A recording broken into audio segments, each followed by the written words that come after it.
Le Paris Saint-Germain, on bascule maintenant. On a des indications sur la compo, notamment de demain pour le PSG. Oui, Luis Enrique qui devrait faire tourner, a priori, c'est une information de l'équipe, Arnaud Herman et Hugo Delon qui nous donnent une composition probable pour le match face à Nantes demain. Il devrait laisser au repos Désiré Doué, Hakimi et Barcola. Ça donnerait une composition avec Safonov dans les buts, Warren Zaïre-Emery, Marquinhos, Pacho, Nuno Mendes en défense. Donc on a donc l'international français en arrière droit. Le milieu de terrain classique, Vitinha, Fabian Ruiz, Joao Neves, les trois n'était pas titulaire le week-end dernier. Et devant, Kvaratskhelia, Dembélé, Lee. On va écouter l'entraîneur Luis Enrique qui s'attend à un match difficile. C'était aujourd'hui en conférence de presse.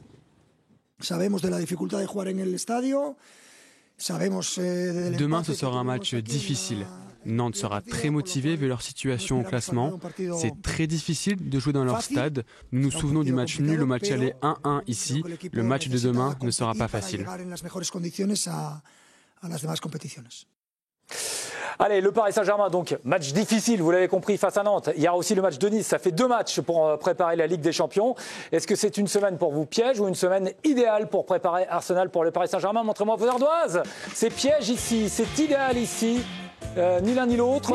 Idéal et piège. On a du piège, on a de l'idéal. Et on a évidemment Anthony Clément qui est toujours. Voilà. Allez-y rapidement. Comme les arbitres. Non, parce que pour moi, en fait, ces matchs-là ne servent à rien sauf à faire tourner. Donc parce qu'ils sont déjà champions de France, l'idée c'est d'aller jusqu'à Arsenal en ménageant les joueurs qui doivent l'être et en donnant du temps de jeu à ceux qui en ont besoin. Donc en fait que ça soit Nice, Nantes, Marseille ou Lyon, c'est la même chose parce que maintenant ces matchs-là n'ont pas beaucoup d'importance dans la mesure où je le rappelle le PSG est champion de France et le défi c'est resté invincible. Oui, mais enfin je pense que quels que soient les choix faits par Luis Enrique, quand il s'agit d'aller à Nantes, ils seront pas trop en danger. Il y a des jeunes, des titis parisiens qui ont tout à gagner aussi dans cette Ligue 1, Camille. Face au Havre, on les a déjà vu ce week-end. Les deux titis, Mbaye et Mayoulou, ont réalisé une bonne prestation. Les deux obtiennent la note de 6. Donc Seny Mayoulou a confirmé ses progrès. Déjà 22 apparitions pour lui cette saison. Il se montre de plus en plus comme un vrai alternatif dans l'entrejeu. Décisif sur le deuxième but parisien. Il a une vraie carte à jouer, notamment cette semaine. On rappelle, il a seulement 18 ans. Il fait déjà preuve d'une grande maturité. Vous allez l'écouter. Lui, il prend tout ce qu'il y a à prendre et il apprend très vite.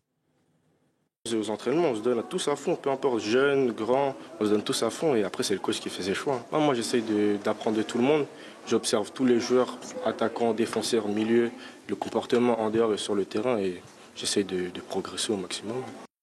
Pour son coéquipier Ibrahim Mbaye, 1 an de moins, 17 ans, c'est encore plus jeune. Wow.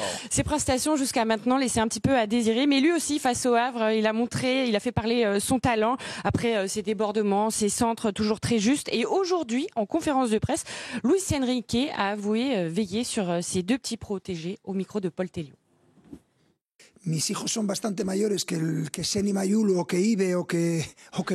Mes enfants sont plus grands que Seny Mayoulou, Ibrahim Mbaye, Warren Zaïre-Emery ou Désiré Doué. Ici, je joue un rôle de père avec eux. S'ils ont besoin d'un câlin, je le donne. S'ils ont besoin d'un conseil, je le donne. Et s'ils ont besoin d'une correction, je suis là aussi. Nos titis ont un très bon esprit et je suis là pour les soutenir et les féliciter. Les gros câlins de Luis Enrique donc, pour soutenir ces petits jeunes. Ils ont quoi à gagner les jeunes? Du temps de jeu, c'est ça, Émilie? Du temps de jeu, et moi je trouve ça bien que le coach concerne vraiment tout le monde et tous les joueurs. On se plaignait pendant très longtemps que le PSG effectivement ne regardait pas les titis, les jeunes, qu'ils n'avaient pas de temps de jeu parce qu'il n'y avait que des stars, etc. Je trouve que cette saison, c'est totalement effacé et ça prend encore plus de poids et de sens dans la bouche de Luis Enrique, après la saison qu'il est en train de faire, de savoir qu'il les considère. De la façon dont il parle, c'est peut-être de la com, mais je m'en fiche, il y a un côté paternaliste que moi j'aime bien. Et je trouve que ça fait de lui encore plus un grand coach qui fait rayonner le Paris Saint-Germain et ses jeunes comme on aurait aimé le voir et le vivre avant. Ludo, sur cette semaine, voilà, on concerne les jeunes, on alterne, on fait... Elle est pas idéale. Vous m'avez mis idéal sur votre parce quelle émission incroyable. Il passe complètement à côté de son émission. Il me parle dessus et il dit n'importe quoi. C'est dommage quand même. Plutôt que piège, je préfère idéal parce que le sens du mot idéal est un peu fort. Simplement, vous avez deux équipes qui ont encore des choses à jouer. C'est ça l'intérêt de ces matchs-là. C'est que Nantes joue son maintien, donc ils vont mettre de l'intensité, ils vont jouer le match à fond, et que vous avez Nice qui a gagné contre Angers, donc ça c'est bien pour vous. Qui est en train de... Mais oui. C'est dangereux pour les blessures. Non, c'est bien, c'est super. D'ailleurs, c'est le changement majeur pour moi sur cette équipe du Paris Saint-Germain, c'est qu'il laisse 0 miette sur le championnat. tous les matchs comptent, que ça soit pour voir des gens, des joueurs, pour donner du temps de jeu, pour assurer le turnover.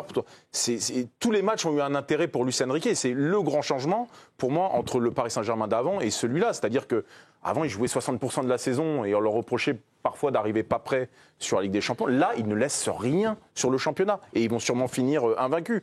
Je trouve ça remarquable et ça les prépare du coup pour le match d'Arsenal parce que, quand tu es à 10 jours d'un match aussi important, tout compte. Et je trouve que la manière dont ils abordent les matchs, avec le sérieux, l'envie et le fait d'avoir quelque chose à jouer pour les clubs en face qui vont apporter une opposition sérieuse, je trouve que c'est une bonne préparation. Oui, il y aura de l'adversité. Ils auront beaucoup à jouer, Nantes et Nice, face au Paris Saint-Germain. Nantes, ça va être le maintien, vous l'avez dit, Ludo. Nantes est à 3 points de la zone de relégation, à 3 points de Saint-Etienne. Donc il faut encore se maintenir. Il n'y a rien qui est joué pour le FC Nantes. Nice est à 2 points de la place de barragiste de Ligue des Champions. 2 points de la 4e place. Et puis rien n'est joué aussi pour le Paris Saint-Germain. La victoire, elle n'est pas acquise parce qu'au match aller, figurez-vous que Paris a fait un partout contre Nice et contre Nantes au match aller. Donc cette saison, en Ligue 1, il n'avait pas réussi à gagner au match aller. Figurez-vous. Merci, Jam, Dave.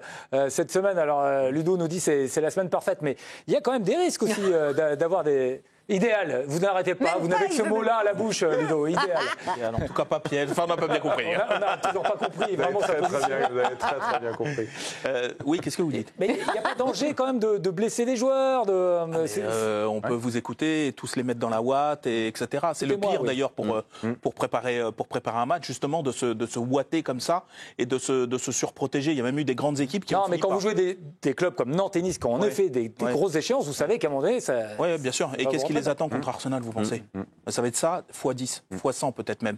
Donc évidemment, il vaut mieux se préparer sur ce qui ressemble quand même à des tests un petit peu. Moi, j'accentue le fait, sur le fait que c'est la semaine idéale, ça se rapproche de ça, parce que Paris est toujours invaincu. Et qu'en fait, rien que ça fait que ça les challenge, en fait. C'est-à-dire qu'ils sont concernés par ces matchs-là. S'ils avaient perdu il y a une semaine ou deux et que du coup, il n'y ait plus cette carotte de finir invaincu, je dirais, bon, ce sont des matchs, ils les jouent pas, peu importe, de toute façon, ils sont champions, tu as raison là-dessus. Là, eux, ils ont ce challenge-là et cette exigence-là face à des adversaires qui vont rien leur donner et qui vont essayer de les faire, non seulement de les faire chuter, mais parce qu'ils en ont besoin. C'est pour ça que ça ressemble à quelque chose de pas mal. Et, par ailleurs, j'ajoute que moi, je suis complètement d'accord sur le fait que c'est aussi ça, le succès de ce PSG-là, version Luis Enrique, c'est qu'enfin, ils ont profité de quelque chose dont ils ne profitaient pas les années précédentes, c'est de cette marge en championnat qu'il peut leur permettre de faire tourner.